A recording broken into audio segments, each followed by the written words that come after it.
آگے فرماتے ہیں عرش معلا سے کم سینہ آدم نہیں. اب یار دیکھیں ایک ایک مصرع ایسا ہے کہ یقین جانے کہ حظ اٹھاتا ہے بندہ. جتنی دفعہ اس کو پڑھیں لذت آتی ہے.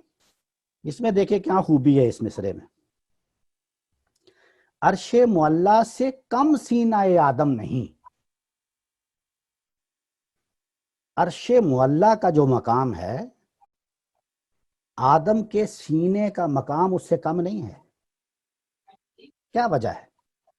کیا وجہ ہے اس عرش معلا کہاں اور آدم ہے، آدم کا سینہ کہاں، لیکن اس کو ہم مرتبہ کیوں قرار دیا؟ اس میں کیا قدر مشترک ہے؟ کوئی بتائیں گے صاحب؟ دل ہے نا، تو اس میں کیا دل جو ہے وہ عرش معلا کے برابر کیسے ہو گیا؟ اس میں عشق، کیا چیز ہے جو دونوں میں قدر مشترک ہے؟ جذبہ عشق. اور کوئی صاحب؟ خود ذات باری تعالی. ایگزیکٹلی یہ چیز ہے کہ عرش معلا پر کیا چیز استوا ہے؟ وہ سینہ آدم میں بھی وہ تو یہاں پہ بھی موجود ہے. یعنی میں سینہ آدم، آپ کہتے ہیں نا میرے دل میں مکین ہے، میرے دل کا مکی تو ہے نا. تو جب میرے دل میں اللہ کا گھر ہے اور ادھر عرش معلا پر استوا ہے تو دونوں میں کیا فرق ہے؟ کوئی فرق نہیں. تو ذات عشق بھی ہو کہہ سکتے ہیں نا. عشق تو وجہ ہے نا اس کی، عشق تو باعث ہے اس کا، اس کے بغیر کیسے ہوگا؟ وہ تو آپ نے درست فرمایا کہ وہ تو پہلے ہی بتا دیا کہ عشق ہے، جذبہ شوق ہے تو اس کا کوئی مقام ہے.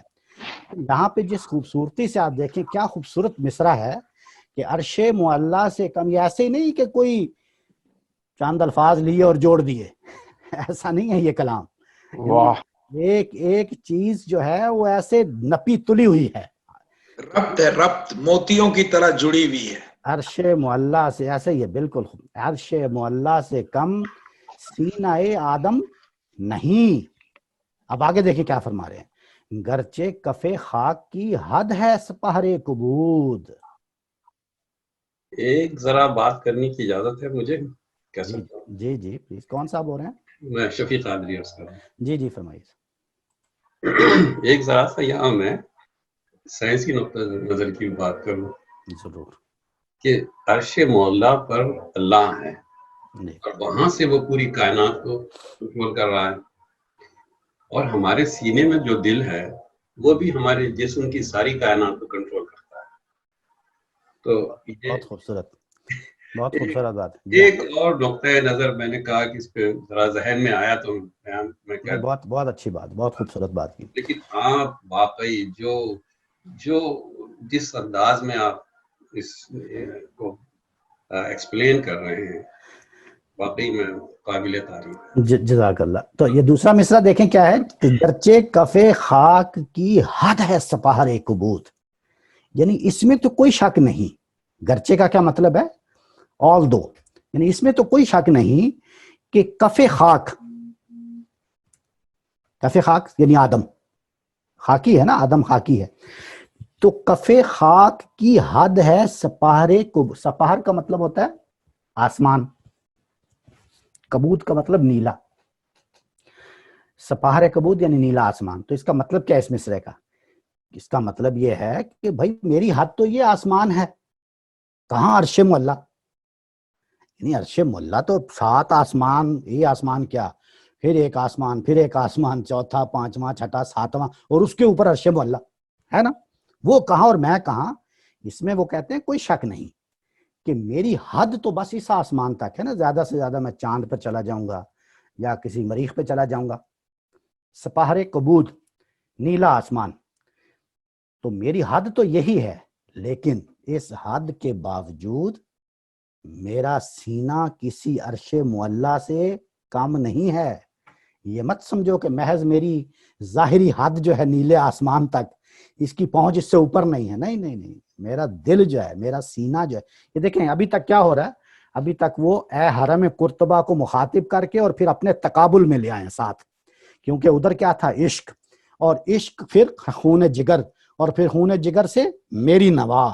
کیونکہ معجزہ فن سے ہے، معجزہ فن کی ہے خون جگر سے نمود. تو کہتے ہیں یہ جو میری نوا ہے یہ بھی خون جگر سے نمود پائی ہے اس نے بھی، اور یہ دلوں کی کشود ہے اس سے، میری نوا سے، اور میں، تم مجھے کیا سمجھتی ہو، میں کیا کسی عرش معلیٰ سے کم ہوں؟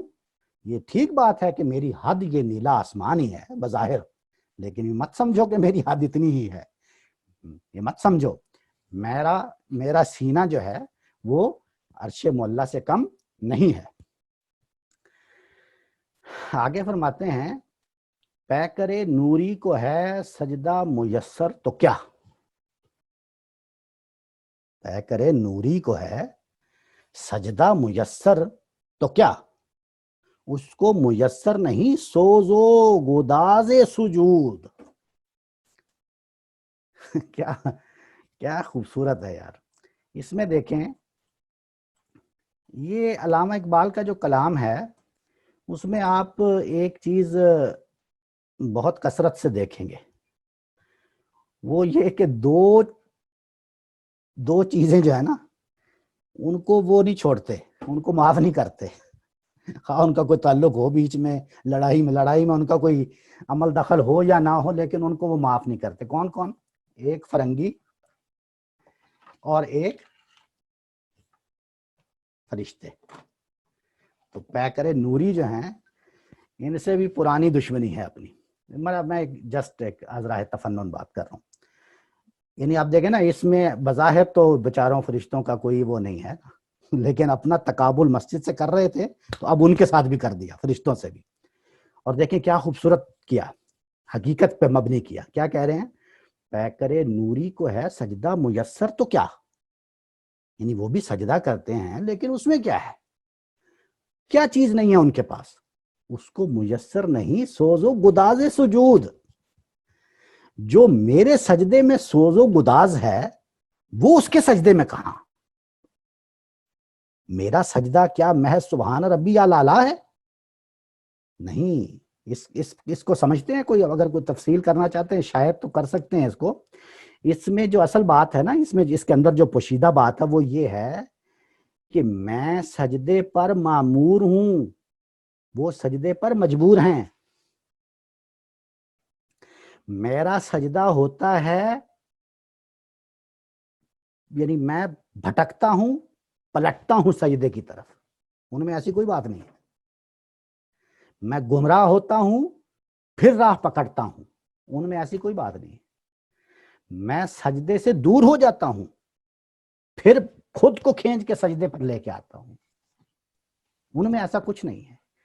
یہ جو میرے اندر تڑپ ہے وہ ہے نا پلٹنا، تڑپ کہنا کیا ہے، پلٹ کر جھپٹنا، تو یہ جو تڑپ جو پلٹنا ہے یہ میرے پلٹ کے آنا، اس پلٹ کے آنے کی وجہ سے، اور میرے اس پر میری فری ول ہے کہ میں سجدہ کروں یا نہ کروں، یہ میری فری ول ہے، میں فری ول کے ساتھ سجدہ کرتا ہوں، تو اس سجدے کے اندر جو سوز ہے، جو گداز ہے، وہ ان کو کہاں میسر۔ تو یہ میں ایک بات کہوں، ضرور، وہ جو پروین شاکر نے بھی کہا ہے نا کہ وہ جہاں بھی گیا لوٹا تو میرے پاس آیا، یہی بات اچھی ہے میرے ہر جائے کی۔ تو یہ یہاں پہ اسی وہ جو دل، وہ جو ایک چاہت ہے نا وہ لے کے آتی ہے سجدے کی طرف۔ ایگزیکٹلی۔ تو یہاں پہ وہ اپنے آپ کو دیکھیں عرش معلیٰ کے ساتھ، مسجد کے ساتھ تقابل، حرم قرطبہ کے ساتھ، پھر اپنی نوا کی تقابل اس کی فضا کے ساتھ، اور پھر عرش معلیٰ کے ساتھ تقابل اپنے سینے کا، اور یہاں پیکر نوری کے سجدے کے ساتھ اپنا تقابل۔ یہ 4-5 شعر جو ہیں یہاں وہ اپنے آپ کو شامل۔ اب دیکھیں آگے، یہاں تو ایک دفعہ اپنی وہ کرا دی، کیا کہتے ہیں، یعنی اپنی شخصیت کو شوٹ کروا دیا اوپر ہوا میں۔ اب دیکھیں آگے کیا فرما رہے ہیں، اور آپ کس کے ساتھ تقابل ہے؟ کہتے ہیں کافر ہندی ہوں میں، دیکھ میرا ذوق و شوق، کافر ہندی ہوں میں، دیکھ میرا ذوق و شوق، دل میں صلاۃ و درود، لب پہ صلاۃ و درود۔ اب یہ سارا اس تلمیم، اس ایک لفظ میں ساری چیز، کافر ہندی۔